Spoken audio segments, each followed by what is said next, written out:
Hello all, Namaste. My name is Prince Aryan and I am from class 5.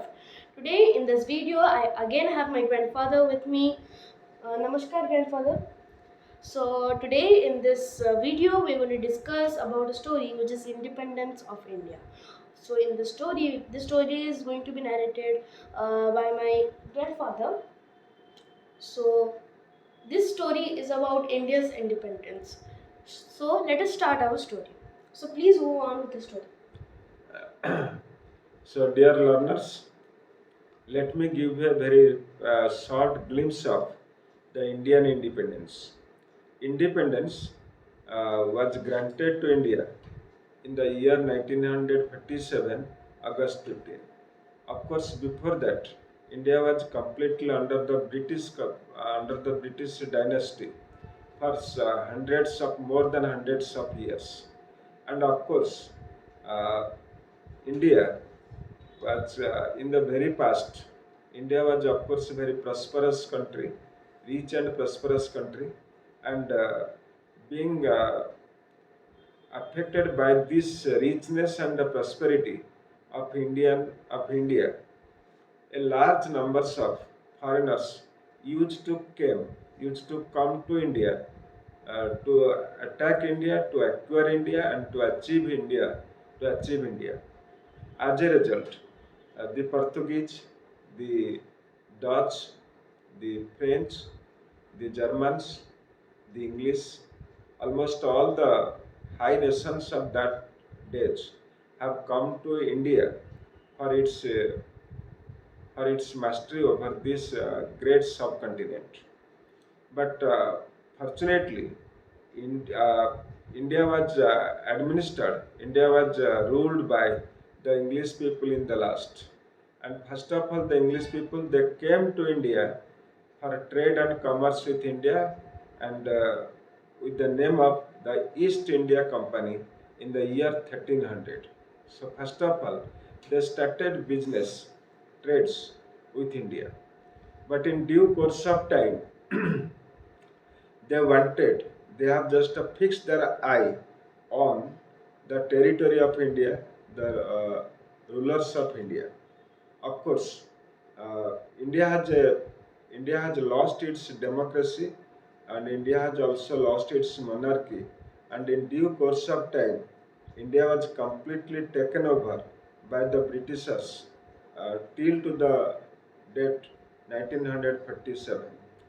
And in this time, this was a very black time, this was a very darkened time for the people of India because India has lost its glory, its prestige, and its achievement. However, India was completely dominated by the Britishers. Though we have already said that it was, of course, a black years of the black day, still British people they have just done a number of achievements, number of good works for the people of India. They have established schools and colleges. They have established railways, trains, tracks, roads to communicate with the remotest areas of India. But somehow, whenever they came to Odisha, particularly, the Britishers came to Odisha, and the Paikas of that time, they were completely defiant to the rulers of Britain, and somehow India went through a complete revolution against the British rulers under the leadership of Mahatma Gandhi, Jawaharlal Nehru, and so many political leaders. And they have just been imprisoned, they have been punished by the British government, and British government just started a ruthless torture over the Indians. However, the British Parliament decided to give independence to India in the year 1947, and at that time, the Prime Minister of England, Mr. Winston Churchill, was defeated in the last election, and somehow uh, the Labour Party came to the administration and declared independence to India. and they have just came in the year 1945 and immediately declared independence for India. But somehow it was just the work of the pen and paper, for which independence became late. And in 1947, August 14, India was granted independence.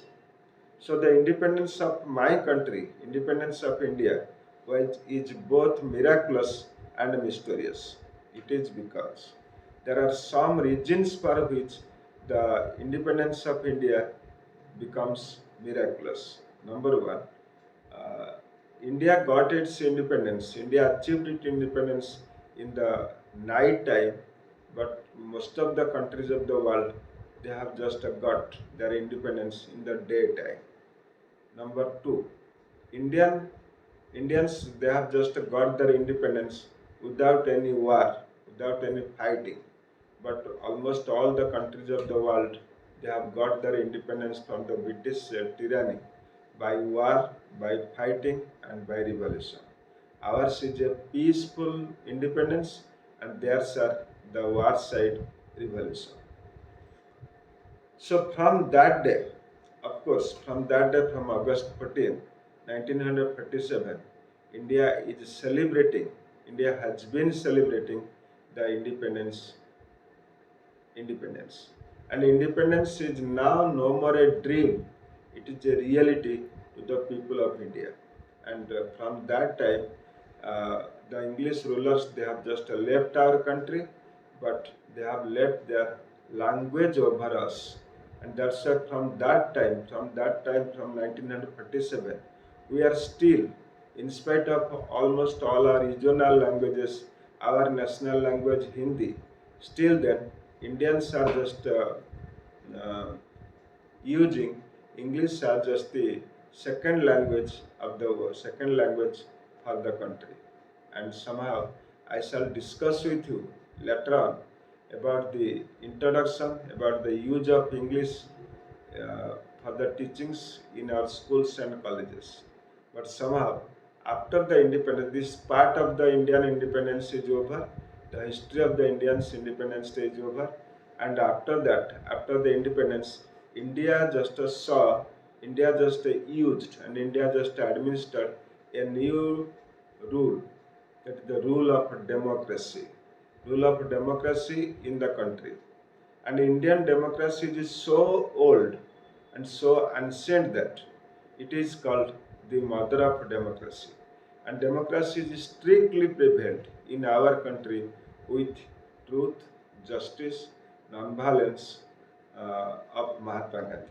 And Indian constitution, for this purpose, a new constitution was just written by Ambedkar, who has, of course, uh, started a new constitution from 1950, January 26, India is called as the Democratic Republic country.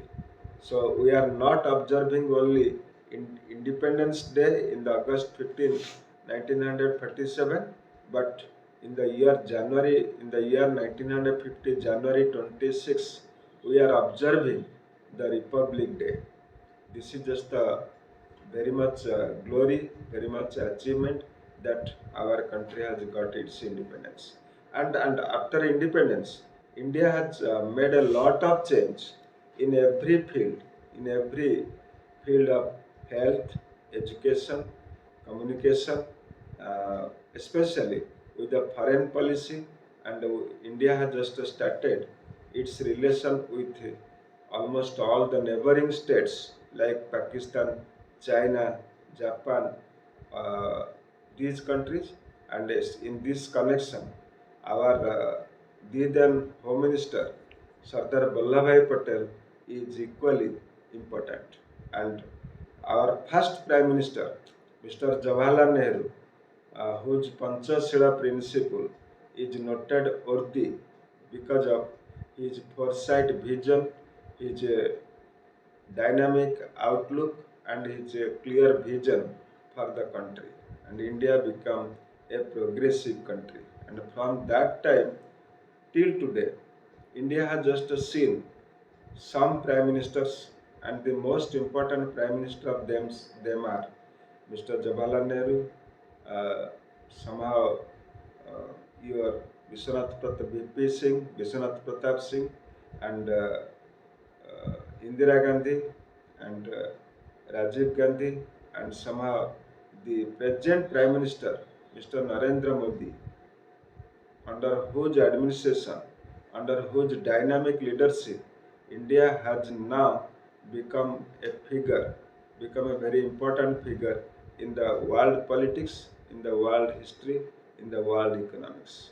And under his leadership, India has made a remarkable development in education, in health, in religion, in almost every spheres he has of course touched. And today, when we are just observing our Independence Day, we are proud of our motherland, we are proud of our country and the subcontinent of the world. Thank you. So, Grandpa, at last I just wanted to say I'm very thankful to God to get a grandfather just like you, very blessed, very intelligent. So, I really thank God to get a grandfather like that.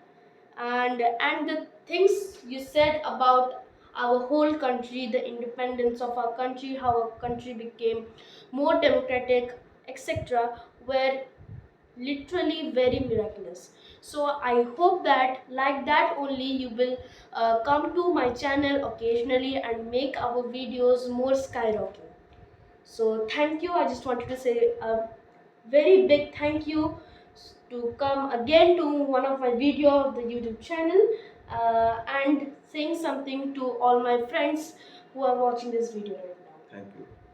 So friends, I hope you like this video, and for such more fun and amazing videos, be sure to subscribe my channel, like, and also share your thoughts in this channel only. Bye all, see you in the next and upcoming video with my grandfather.